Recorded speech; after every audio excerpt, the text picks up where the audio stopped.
દર્શક બાય દર્શક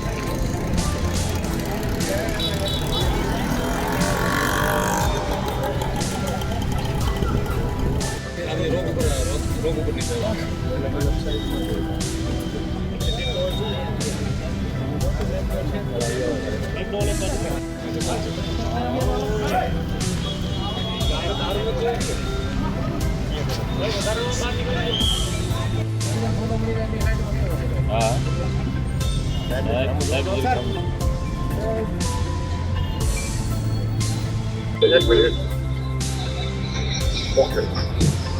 આજ રોજ મહુવા ટાઉન પોલીસ સ્ટેશન વિસ્તારમાં Mahuva town police station team સવારે પેટ્રોલિંગમાં હતી, જ્યારે એમને બાતમી મળેલ અમારા મહુવા ટાઉન પોલીસ સ્ટેશનમાં કામ કરતા અનામડ હેડ કોન્સ્ટેબલ કપિલભાઈ બાબુલાલ જોશી એમને બાતમી મળેલ કે ગેરકાયદેસર વિદેશી દારૂનો જથ્થો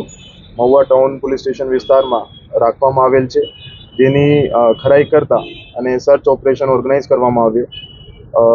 જે બાતમીના આધારે સવારે ભવાનીનગર વિસ્તારમાં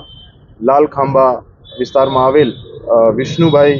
નાથાભાઈ ગુજરિયાની પતરાની શેડવાળી જગ્યામાં સરકારી પંચો સાથે પહોંચતા ત્યાં ગેરકાયદેસર વિદેશી દારૂનો મોટો જથ્થો પકડવામાં આવેલ છે, જેમાં સ્થળ ઉપરથી 4 આરોપી પણ પકડી લેવામાં આવેલ છે, જેનું નામ છે વિષ્ણુભાઈ નાથાભાઈ ગુજરિયા, મુર્તુજાભાઈ અસગરભાઈ ચોકવાલા, વિજયભાઈ છનાભાઈ કવાડ, ત્રણે રહે મહુવા, અને ચોથું છે દશરથભાઈ કાનજીભાઈ શિયાળ, મૂળ રહે રાજુલા, જિલ્લા અમરેલી। આ 4ની ધરપકડ કરવામાં આવી છે અને સ્થળ ઉપરથી ટોટલ જે કુલ મુદ્દામાલ છે નાની મોટી બોટલો ગણીને કુલ 23,480 નંગ બોટલ અને 894 નંગ દારૂનો પેટીનો એક મોટો જથ્થો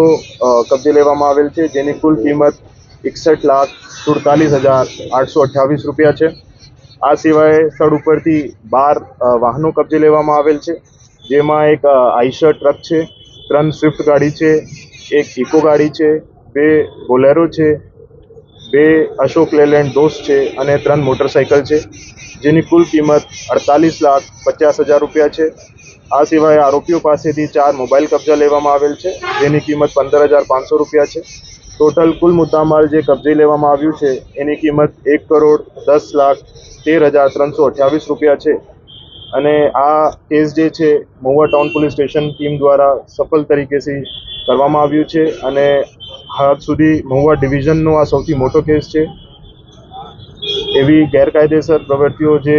વિસ્તારમાં ચાલતી હોય એના વિરુદ્ધ મહુવા ડિવિઝન પોલીસ તરફથી અને ભાવનગર જિલ્લા પોલીસ તરફથી કડક કાર્યવાહી કરવામાં આવી રહી છે અને આ કેસમાં પણ આગળની તપાસ હાથ ધરવામાં આવ્યું છે। જેટલા પણ આરોપીઓ આ ગુના સાથે સંકળાયેલા છે એની ધરપકડ કરવામાં આવે છે। હાલમાં કઈ ક્યાંથી માલ આવ્યો હતો ને ક્યાં કોને કોને દેવાનો તેને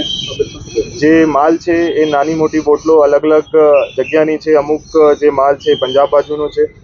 અમુક મહારાષ્ટ્ર અને દમણ દીવ બાજુનો છે, તો એના માલની ખરાઈ કરીને એના જે